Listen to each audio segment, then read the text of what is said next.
Hello, everyone. I'm going to answer some of the questions like I promised. So many came in. It would take about 75 years to answer them all. But, well, who knows? If I keep taking my vitamins, I might just finish that. So let me just whip through these. Have we seen the last of Rocky? Well, I believe in the film Creed, that's possible, yes. But I never say no to Rocky because I have a couple of ideas, but I'm not so sure, because they don't really involve the ring as much as they should, and I'm not so confident that'll be exciting enough for the audience. But who knows?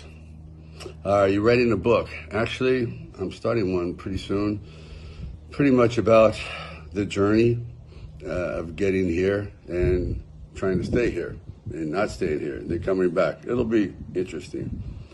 Why the tattoo? Well, a long time ago, I was training with Franco Columbu, who is Mr. Universe, for Rocky II, and we got into this bench pressing contest. Not my idea, his.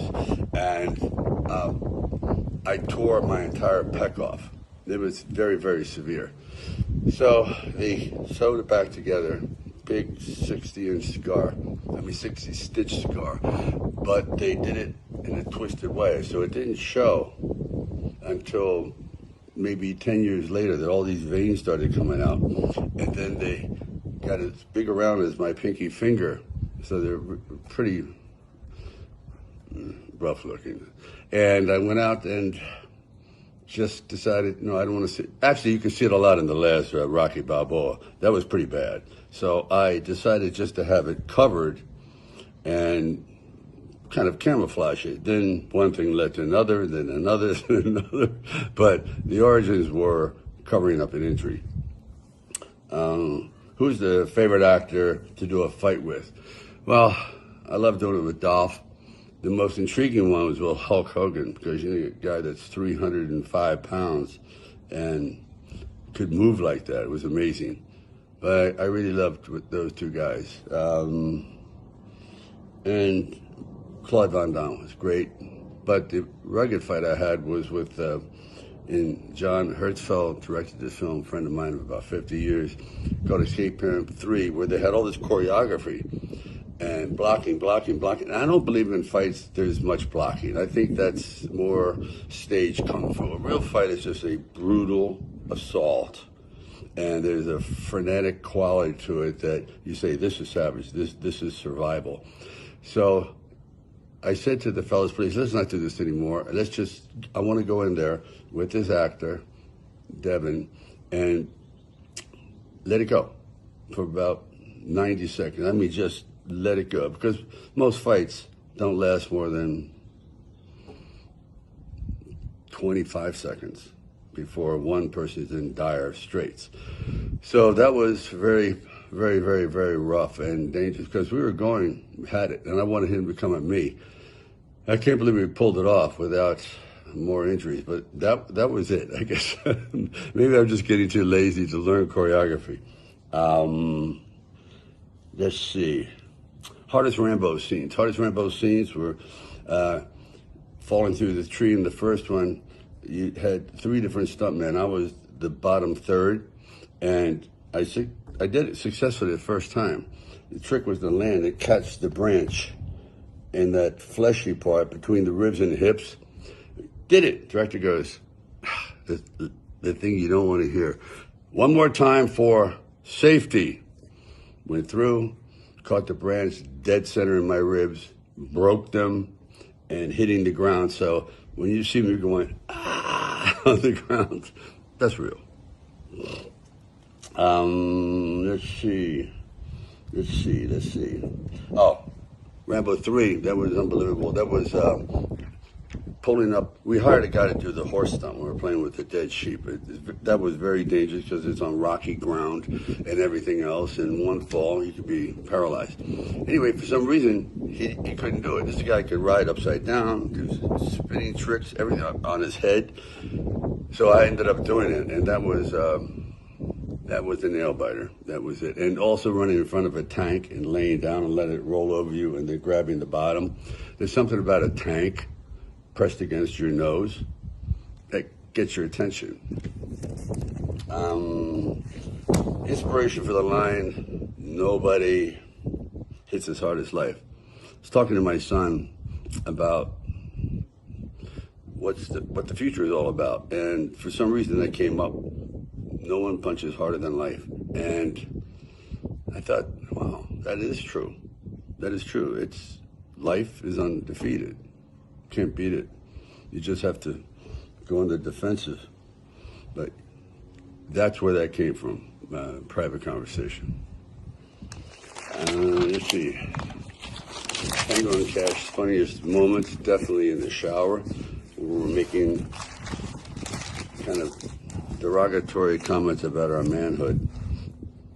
Can we get another demo, man? I think there is coming. We're working on it right now with Warner Brothers, and it's looking fantastic. So that should come out. That's going to happen. How do you manage in a house with 4 women and 2 female dogs? I don't. I roll over and play dead. No problem. Let's see. How do you eat so little? In Rocky 3. All right, well, in Rocky 3, I decided I wanted to do a drastic change. His ego has changed, his self-image has changed, so I went on a very, very stringent diet, primarily tuna fish. After a while, I didn't even know where I lived. Seriously, my phone number was like, what is it again? Because you need carbohydrates for the brain to function. And it wasn't functioning.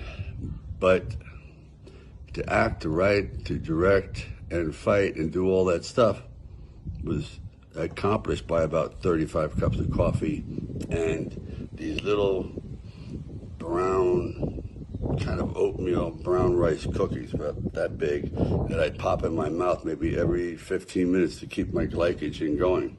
Because it got down to 2.6 body fat, which is insane. Really, don't do that. Let's see. What music do you like to, well, when I write, sometimes I get fixated on a certain voice. It soothes me. I don't even hear the music, but it keeps me company.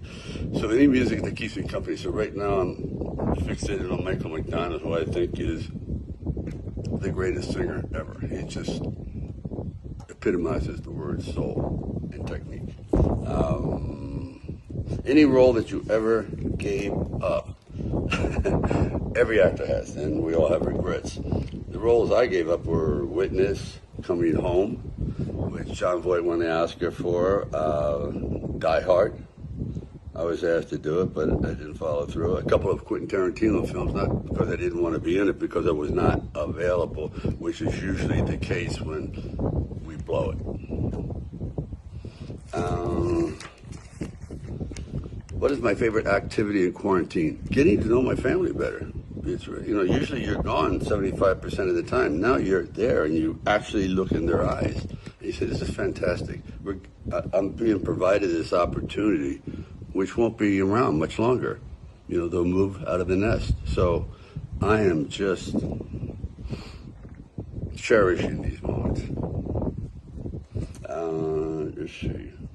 How is your insight on how do you write a script? How many drafts? Well, that would take about an hour to answer. The thing is, it's what kind of movie I want to see that I think the audience, something we share in, some dilemma that I think we can identify with. I don't try to write something that's so personal that it's primarily written for an audience of one. And how many drafts? I've done as many as 140 rewrites on one movie. In other words, there's an old saying, writers don't write, they rewrite. Well, that's what I did, I rewrote. My nose is tickling. What do you think that is? Something fly up there? Well, I'll have it for dinner. Let's see.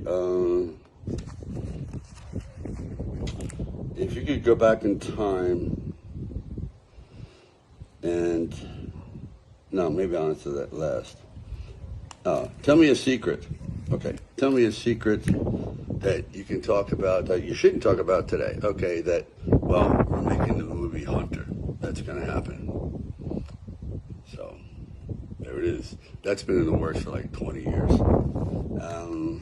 Okay. tell me about the painting process. Well, I won't belabor this because, again, it's very, very personal, what floats your boat. So the painting process is I go in there realizing the first 5 paintings are horrible. They're going to be horrible. I accept that. Same thing with writing. It's like starting up an old engine that's been left in a barnyard for about 20 years, covered in dust and chicken feathers and crap and everything. And it's boom, spinning, boom, stuttering. You're firing on one cylinder. Then the juices flow. Something happens. It just gives it up. If it's supposed to give it up. In other words, if you've hit that inspired moment, bang. But realize the first few, unless it's a miracle, are going to be duds. They're not going to be. It just doesn't work that way. It just doesn't come up. You know, I think I got the bug today. Oh yeah, I think I'll paint the Mona Lisa. One shot. No. There might have been 20 failures before he got it the way he liked it. At my age, your age, what keeps you motivated, in shape? Ego. There, I said it. It's ego.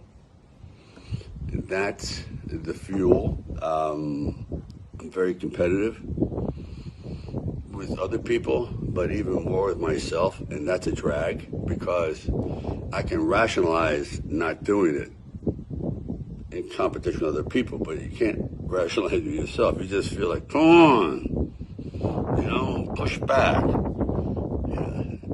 Don't let nature have its way so soon, Try to go in uncharted waters. So that's where I go. A lot of fuel is anger from childhood, which I know I'd say 98% of us have that. That is the fuel for creativity. I think every artist has something going on inside that they have to purge. Not a one-time thing, not like, oh yeah, I'm going to doodle on a horse, but they're constantly evoking different thoughts and insights and feelings and rage, mood. I think if all the actors and painters and sculptors were normal, there would be no art. Everyone would say, why am I putting my soul out there to be criticized? So there is an angst that makes for greatness. So keep on angsting. Let's see. Is it really true that you were writing Rocky and then you had to sell your dog? That unfortunately is very true. For $40 at a 7-Eleven, couldn't afford dog food. Either that or I was going to eat it myself. It was bad times. So, I'll be there. I'm finishing something. I'll be right there. No. Anyway, life. Anyway, would you like to collaborate with Al Pacino? My God, please. That's the ultimate privilege. I think he's the greatest actor maybe ever. He's just great. Do you see Paradise Alley as an underrated movie? Definitely. I love that film. I love the colors. I love the actors. I love the whole feel. I love the dialogue. It's just sometimes it happens. Same thing happened in Nighthawks. Love that film. By the way, we're remaking that as a streaming series, also at Universal. Really proud at all these things that are coming back around because they're holding up. Anyway, if I could go back in time and talk to myself, give myself what advice, I'd say, got to start looking forward, way forward. Even when you have no money, look forward. See the house, see the car, see all the things that you can accomplish now. And eventually, if you're lucky, you accomplish them. But plan ahead and keep pushing. Bye.